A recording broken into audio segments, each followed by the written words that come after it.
Vamos a empezar en este momento la cuarta y última sesión de las competencias relacionadas con un profesor. En definitiva, todas las competencias, que serían unas 19 o 20, no le hacen falta a todos los profesionales, porque evidentemente si no eres el director del centro, pues no te hace falta tener capacidad de liderazgo, la tendrá que tener el director del centro. Tú a lo mejor tienes que tener otras competencias distintas a lo que es el director, aunque claro, es conveniente conocer todas las competencias. Le dedicamos, bueno, bastante tiempo la semana pasada a la comunicación, porque consideramos que la comunicación es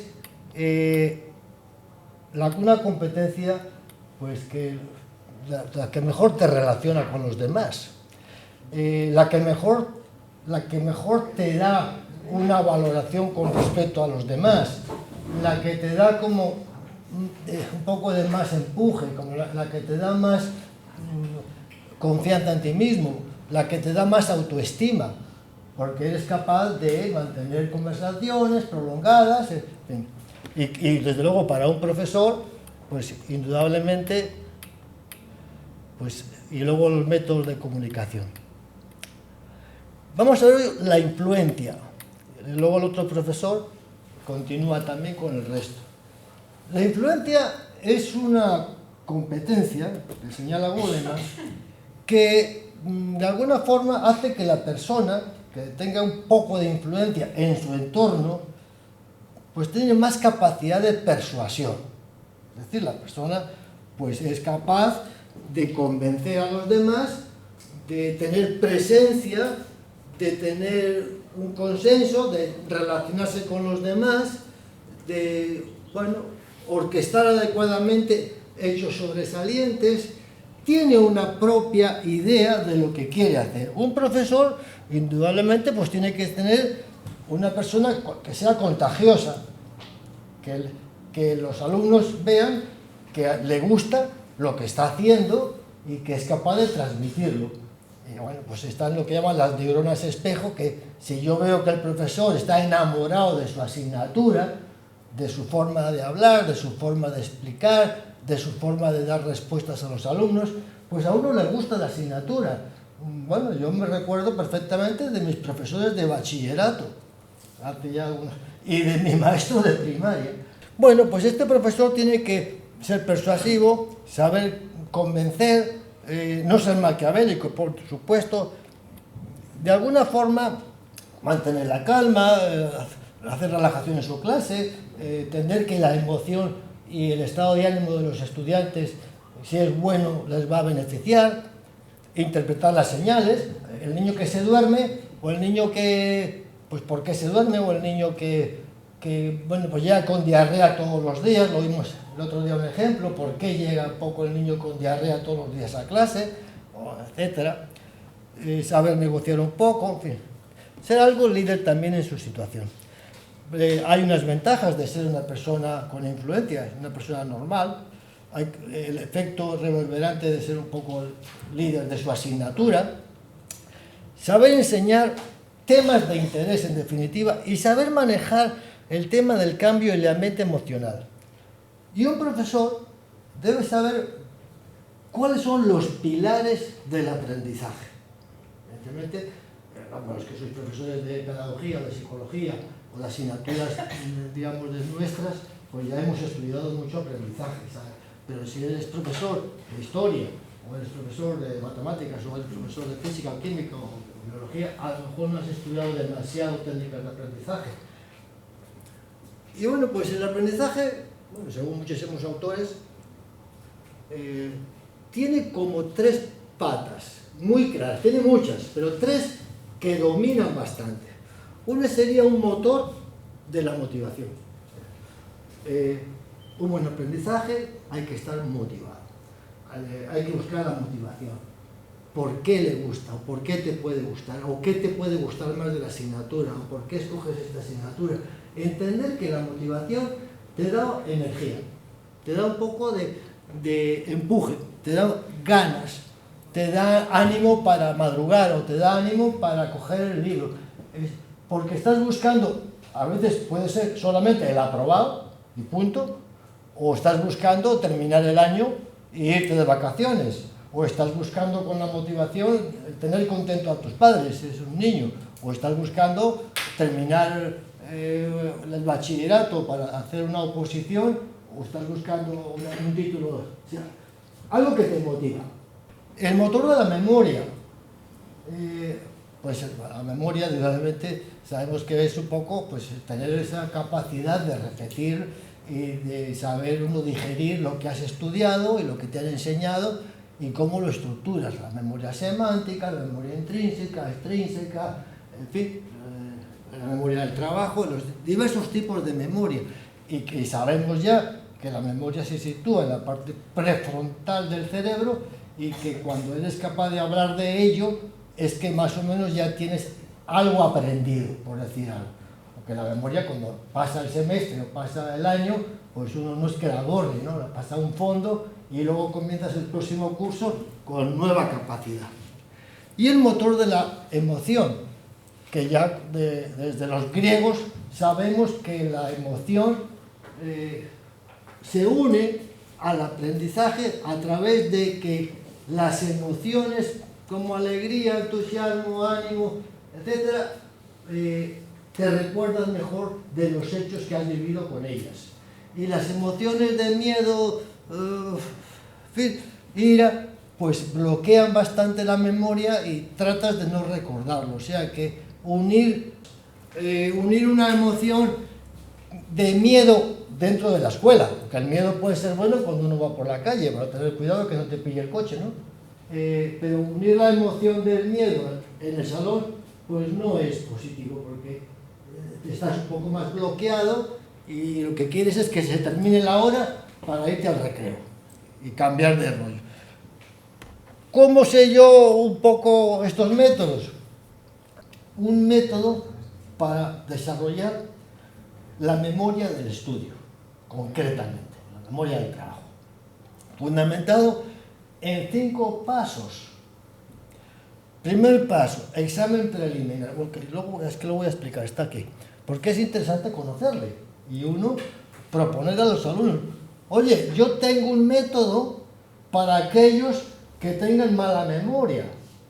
O sea, además de enseñar mi asignatura de ciencias naturales o de historia, os puedo explicar o ayudar con un método que os puede ayudar a tener buena memoria y recordar bien lo que estamos estudiando. Porque la memoria es un músculo.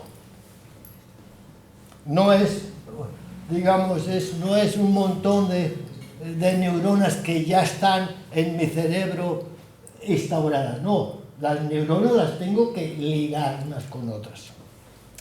Luego formularse preguntas, pero bueno, yo creo que lo tengo desarrollado, sí. Este método, bueno, de Stanton Thomas y de Robinson también, que en español, el método PQRST está en inglés, Preview, Question, Read, State y Test.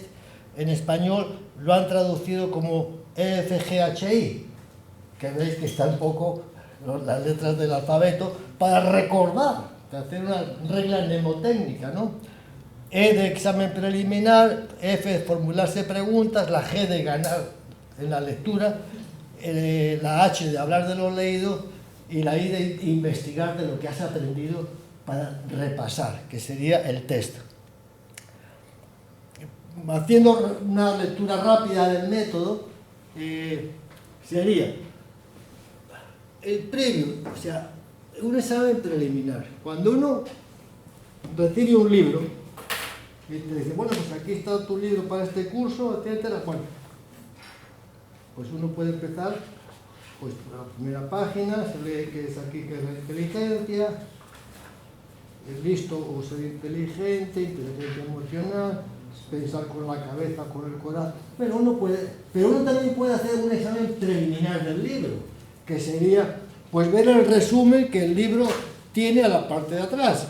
Pues aquí dice un resumen en medio folio de lo que va a ser el libro. Sinopsis. Exactamente, léese la sinopsis, que aquí decimos Pues una lectura de los subtemas, una lectura del índice, una lectura de algún resumen de algún capítulo, un escudriñamiento que se llama.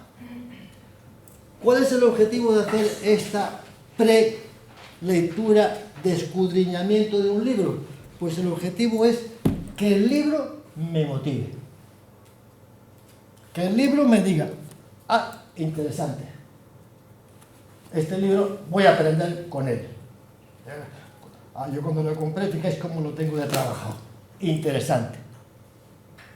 Y al yo decirme interesante, yo me estoy motivando hacia el libro. Entonces, cuando yo agarro este libro, en cualquier momento del día, de la semana o del mes, no es para mí el trabajo, sino es algo que me gusta, que me motiva el libro. ¿Con eso qué hago? Pues me puedo hacer unas preguntas. ¿Para qué me sirve este libro? ¿O para qué me sirve el capítulo que tengo que estudiar? ¿O para qué me sirve esta asignatura? ¿O para qué me sirve esta lección? Y esas preguntas como que siguen todavía aumentando más el proceso de motivación, que como hemos dicho anteriormente, es como una de las patas de la inteligencia general. ¿Para qué me sirve? Me provoca alguna inquietud, me provoca, pues, ¿a qué me voy a enfrentar con el libro? ¿No? Eso es un minuto. Y ya luego comienzo con lo más importante del proceso de aprendizaje, que es la lectura. Indudablemente hay que leer para adquirir nuevos conocimientos, hay que hacer una lectura rápida, hay que releer, que lo he puesto en rojo, hay que coger un subrayado, hay que hacer esquemas, hay muchos libros ya hoy en día traen, hay que hacer un mapa conceptual, hay que hacer un resumen del libro, hay que hacer un subrayado, no de muchos colores. Cuando a veces veo por ahí los alumnos, digo, no uséis 7, 8 colores, porque al final tienes que memorizar qué color es cada cosa y se va a complicar. Un solo color, o 2 por mucho. Y otra cosa, un subrayado debe ser corto, muy conciso.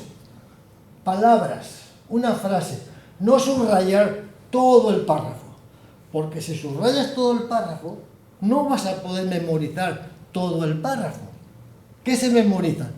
Palabras, 3 o 4, conceptos, pequeños trozos como si fueran pequeñas poesías. Entonces, para poder subrayar, o sea, para poder memorizar, lo mejor es subrayar poco. Lo mismo que hacer un resumen. Cualidad de un resumen. No debe de superar el 10%. Esos resúmenes que son casi volver a copiar el capítulo, no son buenos resúmenes. Todo vale.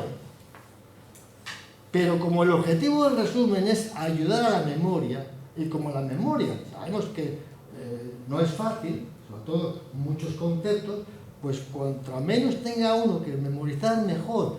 Porque el objetivo de lo poco es que el nodo o la traza que yo memorizo me tiene que servir luego para desarrollar el concepto. O sea, no tengo que memorizar todo el concepto, solo nodos, trazas. Y como ya lo he leído 2 o 3 veces, esos nodos en mi cerebro, esas trazas, me sirven luego para estirar del hilo y sacar pues el tema. Entonces, si yo hago un resumen muy grande, me va a costar memorizar. Si yo hago un resumen muy pequeño, me va a ayudar mucho a la hora de hacer el examen.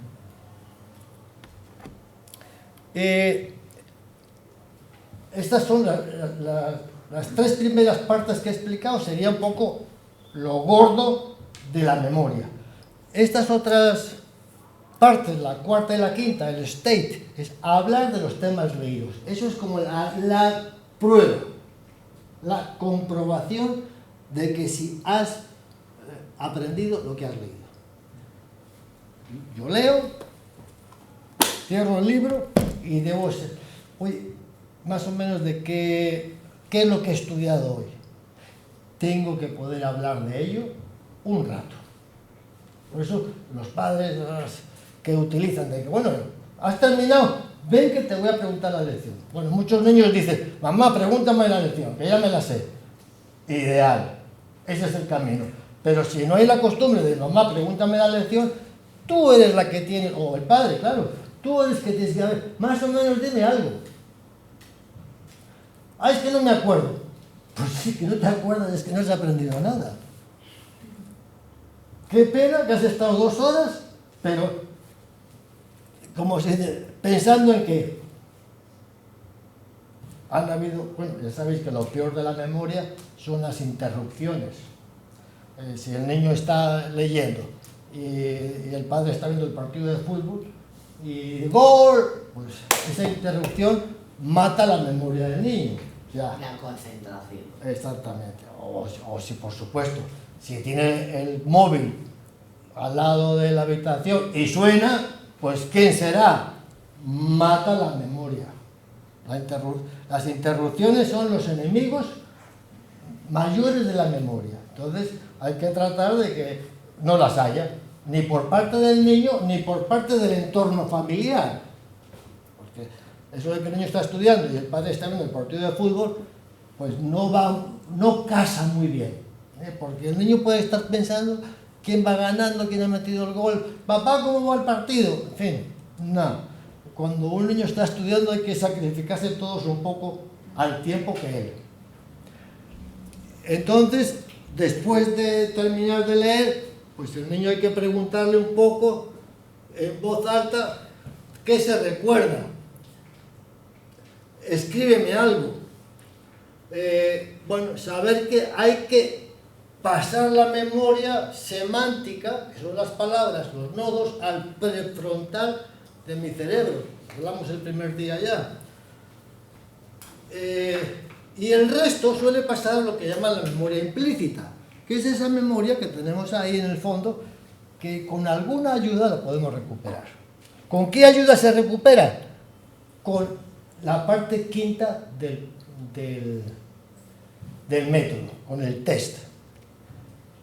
Una persona que está estudiando, vamos a poner aquí un semestre, o en el caso de los niños que les evalúan cada 2 meses, pues cada 15 días, por tarde, se debería hacer al niño como una especie de, o al niño o al alumno, hacer una especie de revisión, volver a ver lo que estudió, dar un pequeño repaso, comprobar a ver si todavía lo tiene en la cabeza su conocimiento.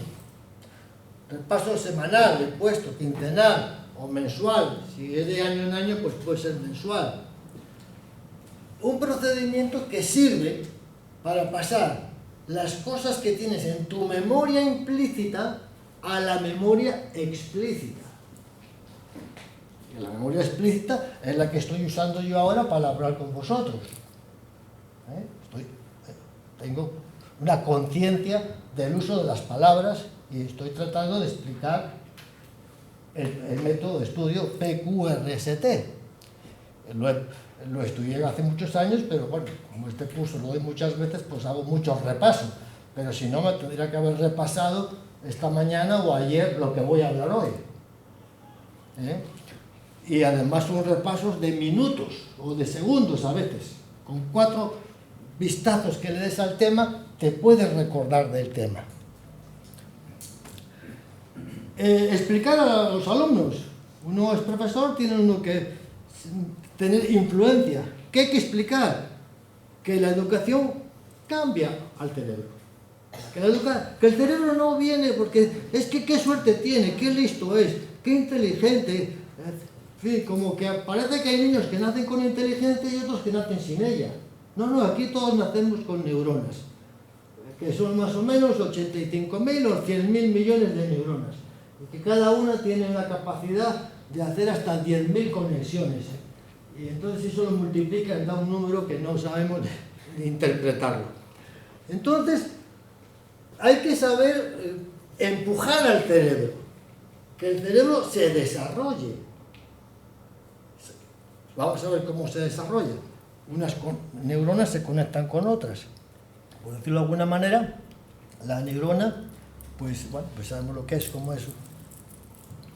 Tiene una espina, una dendrita, que cuando uno aprende algo, vamos a decir, queda enganchado a la neurona. Yo digo la palabra pájaro, pues esa palabra pájaro la tengo en alguna neurona, bueno, en una parte tengo la P, en la otra tengo la A, en la otra la R, la A, la J y la O. No está la palabra completa en una sola neurona. Está por decir de alguna forma, cada letra es parte de una memoria. Yo uno las letras y formo la palabra pájaro. Pero que en cada neurona hay que hacer que brote la palabra pájaro, o que brote la palabra conocimiento, o que brote la palabra sumar, o que brote la palabra río, o que brote la palabra, bueno, los conocimientos de la física, de la química. Que brote en cada espina, porque la memoria es materia. Al brotar esas espinas, pues por así decirlo, tengo aquí una foto de... La neurona queda así, con sus espinas, y en cada espina, pues, es un conocimiento que tiene la neurona. Si no hay conocimiento, la neurona estaría como un solo palito, sin brotes. El niño nace sin brotes. Los brotes son el aprendizaje. ¿Cómo aprende? El cerebro del niño de 6 a 12 años, el crecimiento es enorme. Es cuando aprende todo y bueno, ya tiene ya conocimiento del medio, conocimiento de la sociedad, ya tiene el lenguaje completamente desarrollado, ya el niño muestra. Vamos a ver cómo se llega. ¿Cómo ha llegado? Porque al niño se le ha ido, de alguna manera, creando estos procesos de motivación y creando los procesos de memorización y creando los procesos de emoción. Al niño se le... A ver, se oye bien.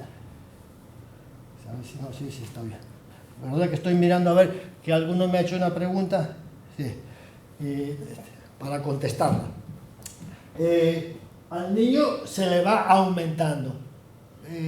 Es el momento de mayor aprendizaje, hasta los 12 años. ¿Qué sucede a partir de 12 a los 16 años? Pues hay una poda enorme en el cerebro. ¿Quién es el que poda ese cerebro? Por eso cuando dices, ¿qué niño tan listo era y luego que se ha quedado, que no surgió? Pues el desarrollo de las hormonas sexuales, el estrógeno, la progesterona, la testosterona, modifican el cerebro del adolescente. Los que seáis profesores de estas edades, pues hay que tener mucha atención a cómo es el comportamiento del niño en el tema del medio. La memoria también hay que saber que no es una biblioteca donde están los libros. Aquí tengo la memoria de matemáticas y aquí tengo la memoria de historia y aquí tengo la memoria de ciencias naturales. No, la memoria es un todo conectado, que lo aplico a una cosa o a la otra. Claro, si yo tengo motivación hacia la física y química, mi memoria de la física y la química se va a multiplicar porque la motivación multiplica. Si yo tengo motivación hacia el deporte, pues la memoria de las cosas del deporte me va a multiplicar a mí mi interés por todo lo deportivo y me conozco a lo mejor los nombres de todos los jugadores de la liga de primera división, y no solamente de España, sino de alguno por ahí del resto de Europa, porque estoy motivado hacia el deporte. La motivación multiplica la memoria, pero tiene igual memoria el niño que vale para matemáticas como el niño que vale para el deporte. Otra cosa aparte, por supuesto, tiene la memoria. Lo que hay luego que enseñarle es que comunique esa memoria a los demás, o que comunique esa memoria en un examen, bien sea escrito, bien sea oral. Porque la memoria sin comunicación, pues es un poco como tener una buena escopeta y no tener cartuchos. Eso, el objetivo es que dispare, ¿no? No solamente que esté en la herramienta, sino que tenga utilidad. La memoria está bien, pero luego hay que saberla transmitir. La memoria, ¿sabes? La tenemos que buscar entre los nodos de palabras, claves, entre guiones, entre esquemas y en resúmenes. Un libro habría que traspasarlo a este trabajo. Palabras, claves, guiones, esquemas, resúmenes.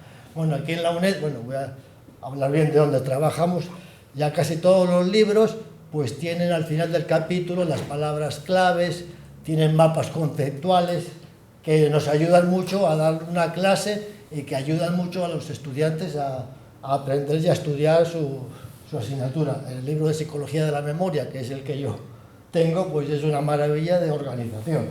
Bueno, aquí he puesto esta foto. La memoria es un músculo y al niño hay que hacérselo ver. No es que yo no tengo memoria, no, no. Aquí nadie tiene memoria. Ni tú, ni tu amigo, ni tu hermano, ni tu mamá. Sino que como hacemos ejercicio, echamos músculo. ¿Qué quiero yo? Que si eres este, termines siendo este. Pero, ¿cómo se pasa de aquí a aquí? Pues con ejercicio.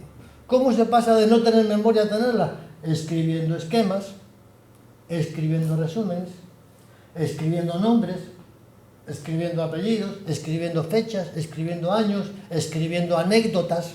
Escuchar, de hablar, lo inventó Confucio hace 3000 años. Una frase que es famosa: lo que oigo lo olvido, lo que veo lo recuerdo y lo que hago lo aprendo. Confucio ya dijo que para aprender había que unir el oído, la vista y el tacto. Y que cuando se unen los tres sentidos, pues la memoria funciona mejor que cuando solo se une la lectura, que es lo que generalmente hace mucha gente: leer, leer y leer. Pues además hay que escuchar y hay que escribir, como han dicho. Muy bien, María Ángeles. Ese es el método. Bien, y esta foto que la vean los niños. La memoria no es algo con lo que nacemos. La memoria es a desarrollar y se desarrolla con la práctica. ¿Algún decálogo más para mejorar el aprendizaje? Pues son 10 consejos que voy a pasar rápido por ellos porque tampoco estamos haciendo que un curso de técnicas de memoria, pero bueno, hay que dormir. A los niños y los jóvenes el sueño es, además de reparador, es lo que consolida la memoria, dormir después de aprender. Hay ya unas tablas que aconsejan los psicólogos y los pediatras, ¿no? Pues de 3 a 5 años, dormir mínimo 10 horas, 13, de 6 a 12 años, mínimo 9, de 13 a 18, mínimo 8. Y luego, en realidad, al resto de la vida también mínimo 7. Es reparador. La alimentación, pues ya sabemos también que el exceso de grasa y de azúcar tampoco es positivo para la memoria. Una alimentación adecuada, en fin. El deporte, que la verdad es que ya hoy en día se hace permanentemente, pero dedicar media hora al día, o a lo mejor una hora cada 2 días al deporte, también renueva mucho la capacidad del niño y mejora un poco el desarrollo de las sustancias neurotróficas que vienen muy bien para la función del cerebro. 30 minutos al día. Bueno. Guiar el estudio a través de la emoción. Ya hemos dicho, bueno, pues las emociones enganchan. El sí, el uso de la palabra sí es lo que más nos gusta. Empezar por lo más importante. El cerebro busca lo que le interesa. Entonces, el comenzar por lo importante, por lo que te gusta, no por lo más difícil, que antiguamente se decía, no, empieza por lo más difícil, ahora que estás descansado, y cuando estés ya cansado, estudia lo más fácil. Pues hemos dicho lo contrario ahora. Empezar por lo que te gusta, por lo que te engancha, por lo que te emociona. Porque ya animas a tu cerebro a trabajar. Hacerse preguntas o que te las hagan. Porque las preguntas estimulan, generan autonomía aumentan la memoria a largo plazo, orientan la búsqueda, y sobre todo que te digan, esto entra para el examen. Es una frase prodigiosa. Oye, lo de hoy entra para el examen. Bueno, pues entonces todo el mundo se suele poner pilas, ¿no? Pues decirla de vez en cuando. Claro, lo que no puedes es decirla todos los días, porque ya sabemos es lo del lobo, ¿no? ¿Que viene el lobo? Pues cuando lo dices 20 veces, pues ya puede venir el lobo porque te da igual, porque ya no le haces caso al lobo. Pero sí de vez en cuando usar esto entra para el examen. Esto es muy importante, porque son como referencias que usa el cerebro para recordar. Sería como una especie de un clic para recordar. Bueno, hacer luego entrenamientos, pues sopas de letras, crucigramas, bueno, hay muchos ejemplos para ello. Inmersión en las lenguas.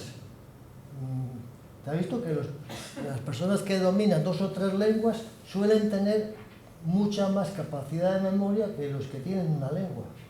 Por eso, bueno, aquí he puesto un Guilletorre. Los vascos están aquí al lado. Un Guilletorre es bienvenido, ¿no? Pues tienen esa posibilidad de aprender vasco y castellano.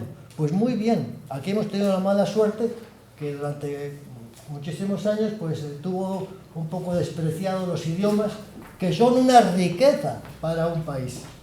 Una riqueza.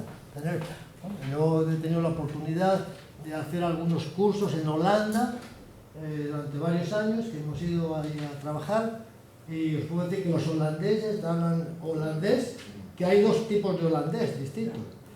Inglés, bueno, todos, porque los que están cerca de Alemania, alemán, los que están cerca de Francia, francés, y luego muchos les gusta el español y el portugués también.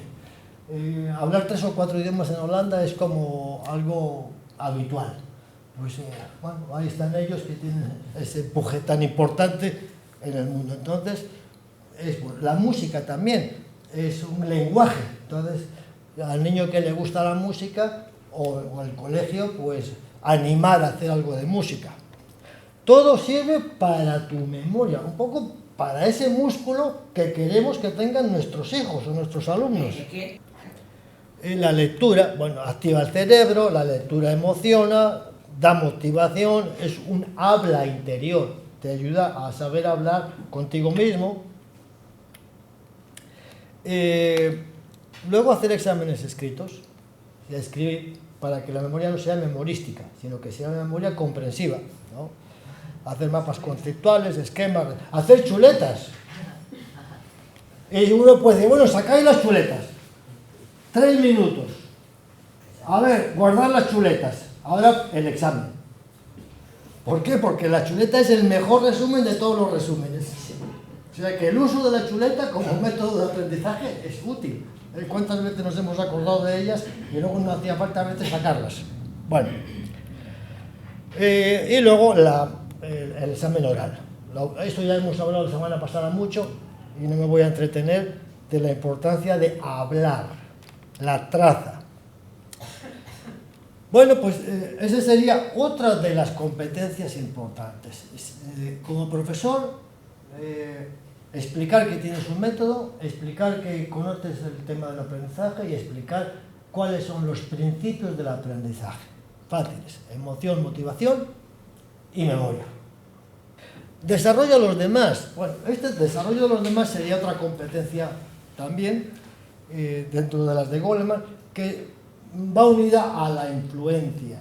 Bueno, pues una persona que está siendo influyente, que está dispuesto, que contesta correos, que contesta preguntas, que está disponible para atender a los alumnos, que tiene su tutoría, etcétera, pues es la persona que tiene influencia y que también está en esto de desarrollo de los demás. Yo sé lo bien que te va a venir sacar esta asignatura, la utilidad. Yo cuando comienzo el curso, en las asignaturas que doy memoria, pensamiento, organizaciones, la primera media hora la dedico yo creo que a explicar, mira, esta asignatura se puede trabajar como psicólogo aquí, aquí, aquí y aquí. Y explico porque doy las que conozco. Lo que he trabajado yo de psicólogo como profesor de organización de temas de memoria, o cuando doy psicología del trabajo, lo que he hecho yo como psicólogo de psicología organizacional o psicología del trabajo, y así en otras asignaturas. Es decir, no son asignaturas, estos son herramientas de trabajo. Olvidaros que estáis estudiando una asignatura, pensar que estáis aprendiendo a trabajar. Claro, hay que estudiar la asignatura porque hay que aprobarla, está claro.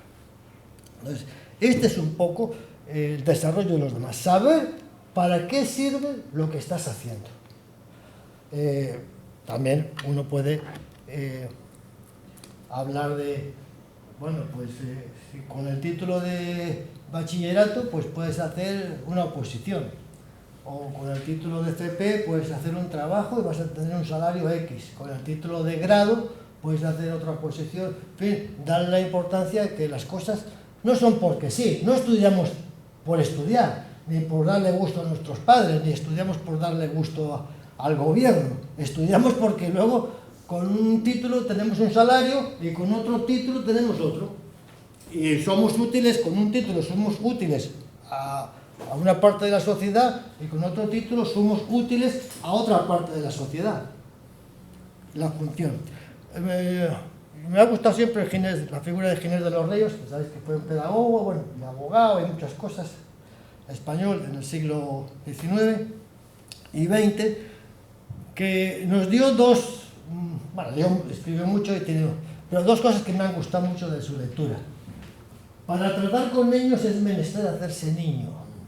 O sea, como vayamos a ser, yo soy el catedrático y estoy aquí, el niño está ahí, no vas a ningún sitio, aquí hay que remangarse, hay que tal, y cuando llega carnavales tú te tienes también que poner de carnaval, y no, bueno, esto es para los niños, y yo sigo con mi corbata.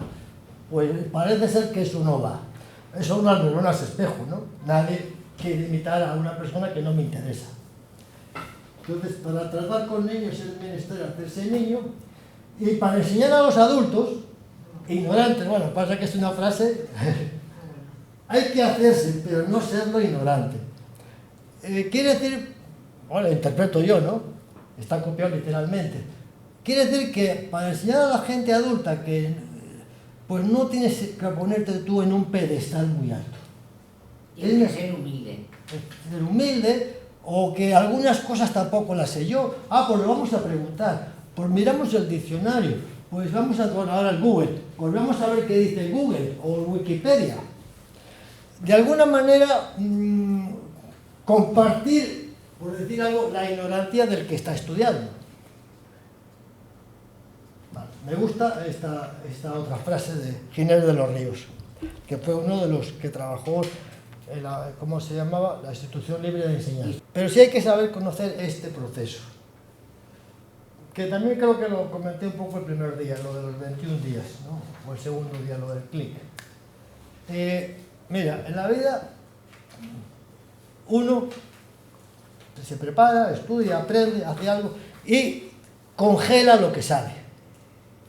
Te metes como en una caja, aquí estoy yo, esto es lo que me gusta, voy a trabajar, tengo la mesa aquí, tengo la mesa. Uno tiene una rutina, unos hábitos. De alguna manera uno está congelado en su actividad. Pero como sabemos que todas las actividades cambian, todo cambia. Antes se usaba un método, ahora se usa otro. Yo cuando empecé a estudiar psicoanálisis, luego pasé al conductismo y luego al cognitivismo y ahora estamos con la inteligencia emocional, pues si me hubiera quedado en aquello, hombre, a lo mejor seguiría, pero ha ido cambiando toda la psicología, la psiquiatría, la neuropsicología, nos ha ido ampliando nuestros conocimientos. He tenido que ir cambiando. A la gente le cuesta cambiar. Es más, hay personas que tienen la mesa de trabajo aquí y le dicen, no, ahora tienes que poner la mesa de trabajo allí y no le gusta. Y le molesta porque le han cambiado la mesa. No digamos si le han cambiado de piso. O no digamos si le han cambiado de edificio. Ahora estamos en este edificio y luego vamos a ir a Canalejas. Y digo, bueno, Canalejas, ahí no hay ni aparcar. En fin, generalmente todo lo es inconveniente. Uno tiene que saber esta ley. Cualquier cosa, para cambiar, hay que descongelar nuestra forma de vivir, nuestra forma de trabajar o nuestra forma de pensar. Eso es descongelarlo. Hay que preparar lo nuevo y hay que saber que después de que has preparado lo nuevo, te vuelves a recongelar. Y cuando estás recongelado, eres tan feliz como cuando estabas congelado por primera vez. Cuando aquí empezamos en la UNED a hacer las tutorías por internet y el tema del ALF, etc., puedo decir que muchos profesores se retiraron. De hecho, hay un aumento de ellas. O cuando hay profesores que tienen que dar las clases online, pues no, yo esa clase no la doy, porque yo tener que dar la clase online, me están mirando, no sé qué piensan de mí, si me van a criticar. Y la gente no coge asignaturas que obligan a hacer online. Bueno, no sabe que después de hacer un par de veces online, ya después te da igual, porque la clase es la misma, uno se olvida de la cámara. O que aprender a usar ALF es más fácil que aprender a usar un móvil inteligente. Porque ALF es una aplicación pedagógica, o el Moodle, muy sencilla. Pero bueno, hay que saber ir apretando y casi el mismo ordenador te va marcando lo que tienes que ir señalizando. Entonces, ¿qué le pasa a la gente? Que no se quiere descongelar. Y si no se descongela, no puede implantar un cambio. Y no sabe que a los 21 días uno se adapta a todo. Y por supuesto, a lo bueno mejor que a lo malo. Pero también te adaptas a lo malo. Y puedes seguir siendo feliz dentro de la situación, vamos a decir, no tan positiva. Esa es la gran cualidad que tiene el ser humano. ¿Y por qué a veces no se quiere cambiar? Hay tres resistencias. Hay una resistencia ligada a la personalidad, hay una resistencia ligada al sistema social y otra resistencia ligada al modo de implantación del cambio. Breve. Bueno, hay gente que evidentemente es muy conservadora y todo lo pasado es lo mejor. Y todo lo nuevo lo ve como malo, negativo, perverso, etc. Como una amenaza. Bueno, evidentemente, claro, los coches son una amenaza. En las motos, pues cada fin de semana, por desgracia, muere una persona, pero bueno, son muy útiles. Entonces, la personalidad te puede a veces impedir a cambiar. Pues tienes un poco que autoconocerte a ti mismo, como dijimos el primer día, para cambiar. Segundo, ligadas al sistema social. Evidentemente, la política, que es el sistema social, a veces te obliga a unos cambios que te complican la vida. Pues, por ejemplo, ya en la Hacienda hay que hacerla por internet. Exactamente. Vale, pues ya hay que aprender. O hay que hacer la firma electrónica. O ya el banco no te quiere recibir el dinero, sino que tienes que meterlo en el cajero. Bueno, pues hay gente que se resiste a llevar el dinero al cajero, porque no sabe cómo. Exactamente. Pero bueno, sabemos todos que es dar 4 teclas y las apuntas si hace falta, y lo puedes hacer hasta cualquiera. Y otras ligadas al modo de implantación del cambio, que lo hagan. De hoy a mañana hay que hacer esto. O sea, no te dan un tiempo para adaptarte al cambio. O no te dicen, no, la semana que viene tal cosa. O se acabó el ingreso por el cajero, ahora todo bueno, no sé, por cualquier otro método. O una transferencia. De hoy a mañana. No dan un proceso. O no dan un teléfono para explicarlo. Entonces, si se implanta mal el cambio, que a veces tienen los jefes, sí tienen a veces la culpa, o sea, no siempre tienen la razón, a veces los jefes implantan mal el cambio, y si el jefe implanta mal el cambio, uno se resiste. Bien, a veces que toca acelerarse para que la resistencia no sea muy negativa. Resolver conflictos, pues es otra competencia importante, que también va a hablar algo de ella después José Ramón. Pues hay que saber un poco solucionar problemas. ¿Cómo se soluciona? Con dos técnicas de negociación. Hay que ser colaborativo o competitivo. La persona colaborativa es la que dice la vida: yo gano y tú ganas. A mí no me importa que tú ganes. Si yo gano, estoy feliz. Que los dos ganemos. Hay gente muy competitiva, muchísima gente. Que yo gano y tú pierdes y encima me río. Bueno, ese es un camino difícil a seguir adelante. Y este sería un poco las competencias que he quedado yo a explicar, que luego también continúa José Ramón. Y quería hacer el último test, o el último cuestionario, que dejamos la otra vez, que es el de que si ya estáis aplicando vosotros algo del conocimiento de la inteligencia emocional. Acordaros que de una persona competitiva en pocos años se le conoce en su entorno y la gente se aleja de él, porque si siempre va a ganar él, ¿para qué le tengo yo? Yo busco gente no que me dé por dar, sino que si yo doy, el otro también colabore. Si yo doy apuntes, que alguien me dé un apunte de vez en cuando. Si yo doy un título tal, un libro, que alguien da, oye, que acabo de leer un libro interesante, ¿lo has leído? En fin, a uno le gusta recibir también. Ya sé que el amor es dar, pero hombre, recibir también. Entonces, y ese tipo de personas son las que se les llama,